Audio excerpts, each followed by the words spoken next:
सर्वांचं स्वागत आहे जॉबच्या जॉब हबमध्ये.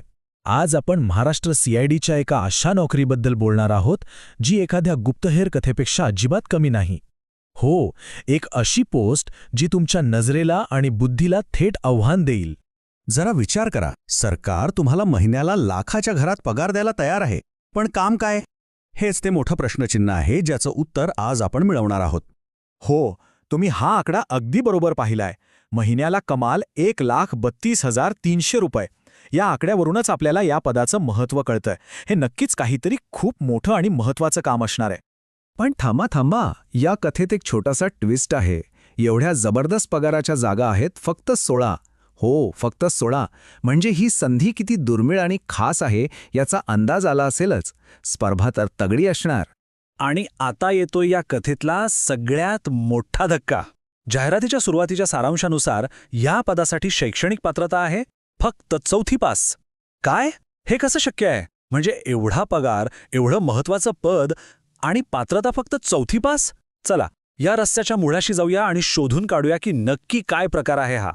चला तर मग, वेळ आली आहे या रहस्यावरचा पडदा उचलण्याची. ही 4थी पासची गोष्ट नक्की काय आहे आणि या पदाचं खरं स्वरूप काय आहे हे समजून घेण्यासाठी आपण थेट अधिकृत अधिसूचनेच्या खोलात जाऊया. तर हा आहे तो गोंधळ. जाहिरातीच्या सारांशामध्ये 4थी पास असं चुकून लिहिलं गेलंय, पण खरा तपशील पूर्णपणे वेगळा आहे. या पदासाठी प्रत्यक्षात विज्ञान शाखेची पदवी म्हणजे बॅचलर ऑफ सायन्स आवश्यक आहे. सारांश आणि तपशील यामध्ये अक्षरशः जमीन आसमानाचा फरक आहे. तर या पदाचं अधिकृत नाव आहे सहाय्यक शासकीय दस्तऐवज परीक्षक. पण सोप्या भाषेत सांगायचं तर तुम्ही असाल डॉक्युमेंट डिटेक्टिव्ह, म्हणजेच कागदपत्रांचे गुप्तहेर. तुमचं काम असेल कागद, शाई, सही आणि अक्षरांच्या जगात लपलेली गुपितं शोधून काढणं. हे काम कोणत्याही गुप्तहेरापेक्षा कमी नाही, हे नक्की. आता या स्लाइडवर एक नजर टाकूया. इथे आपल्याला नोकरीची मुख्य माहिती दिसतेय. संस्था आहे महाराष्ट्र CID पुणे. नोकरीचं ठिकाणही पुणेच आहे आणि वेतन श्रेणी आहे S15. म्हणजे तुमचा सुरुवातीचा पगारच 41,800 रुपयांपासून सुरू होतो, जो पुढे जाऊन 1,32,000 पोहोचू शकतो.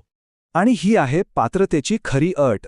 फक्त विज्ञान शाखेची पदवी असून चालणार नाही, तर त्यामध्ये रसायनशास्त्र म्हणजेच केमिस्ट्री आणि भौतिकशास्त्र म्हणजेच फिजिक्स हे विषय असणं बंधनकारक आहे. किंवा मग फॉरेन्सिक सायन्समध्ये पदवी हवी. आता तुम्ही विचाराल, हेच विषय का? कारण कागदाचा प्रकार ओळखणं, शाहीची रासायनिक रचना तपासणं किंवा सहीवर किती दाब दिलाय हे ओळखणं, या सगळ्यासाठी या विषयांचं ज्ञान खूप महत्त्वाचं आहे. चला, आता आपण बोलूया निवडीच्या प्रक्रियेबद्दल. ही प्रक्रिया म्हणजे एक आव्हान आहे. हे फक्त तुमच्या पुस्तकी ज्ञानाची परीक्षा नाही, तर तुमच्या निरीक्षण शक्तीची, तुमच्या तार्किक क्षमतेची आणि तुमच्या सूक्ष्मदृष्टीची खरी कसोटी आहे. ही निवड प्रक्रिया अगदी स्पष्ट 3 टप्प्यांमध्ये विभागलेली आहे. पहिला टप्पा आहे 200 गुणांची ऑनलाईन परीक्षा. तो पार केला की दुसरा टप्पा येतो, तो म्हणजे मुलाखत किंवा व्यक्तिमत्व चाचणी. आणि तिसरा आणि अंतिम टप्पा आहे कागदपत्रांची पडताळणी. प्रत्येक टप्पा पार करणं गरजेचं आहे. पण इथे एक महत्त्वाचा प्रश्न उभा राहतो. ज्या कामासाठी इतक्या सूक्ष्म निरीक्षण शक्तीची गरज आहे, त्यासाठी केवळ एक बहुपर्यायी प्रश्नांची ऑनलाईन परीक्षा पुरेशी आहे का?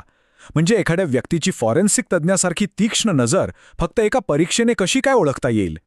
आणि म्हणूनच या प्रक्रियेतला मुलाखतीचा टप्पा खूप महत्त्वाचा ठरतो. कारण खरं काम तर हे आहे, शाईच्या 2 थेंबांमधला सूक्ष्म फरक ओळखणं. अतिनील म्हणजेच UV प्रकाशाखाली कागदावर केलेले बदल शोधणं किंवा 2 सह्यांमधील पेनाच्या दाबाचा फरक ओळखणं.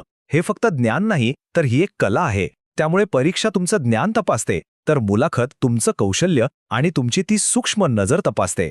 अर्ज करण्याआधी शुल्काची माहिती घेऊया. खुल्या प्रवर्गासाठी 1,000 रुपये तर राखीव प्रवर्गासाठी 900 रुपये शुल्क आहे. आणि हो, एक विशेष गोष्ट म्हणजे माजी सैनिकांसाठी कोणतंही शुल्क आकारलं जाणार नाही. तर या सगळ्या माहितीनंतर तुम्हाला जर असं वाटत असेल की तुमच्यातही एक डॉक्युमेंट डिटेक्टिव्ह लपलेला आहे आणि तुम्हाला हे आव्हान स्वीकारायचं आहे, तर आता आपण अर्ज कसा करायचा याची स्पष्ट आणि सोपी माहिती घेऊया. या तारखा तुमच्या कॅलेंडरमध्ये लगेच नोंदवून ठेवा. अर्ज करण्याची प्रक्रिया 10 फेब्रुवारी 2026 पासून सुरू होईल आणि 11 मार्च 2026च्या रात्री 11:59 सुरू राहील. त्यामुळे शेवटच्या क्षणाची अजिबात वाट पाहू नका. आता वयोमर्यादेबद्दल बोलूया.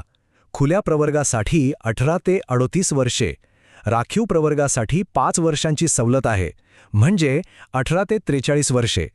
आणि अंशकालीन उमेदवारांसाठी तर 55 वर्षांपर्यंतची सवलत आहे.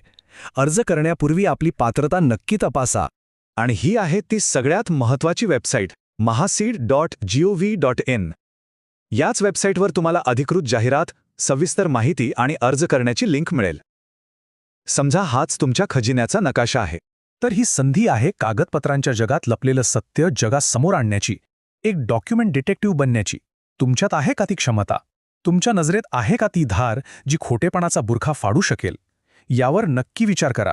ही एक वेगळी, रोमांचक आणि सन्माननीय कारकीर्द घडवण्याची संधी आहे.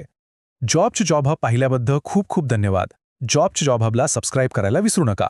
पुढच्या वेळी भेटूया.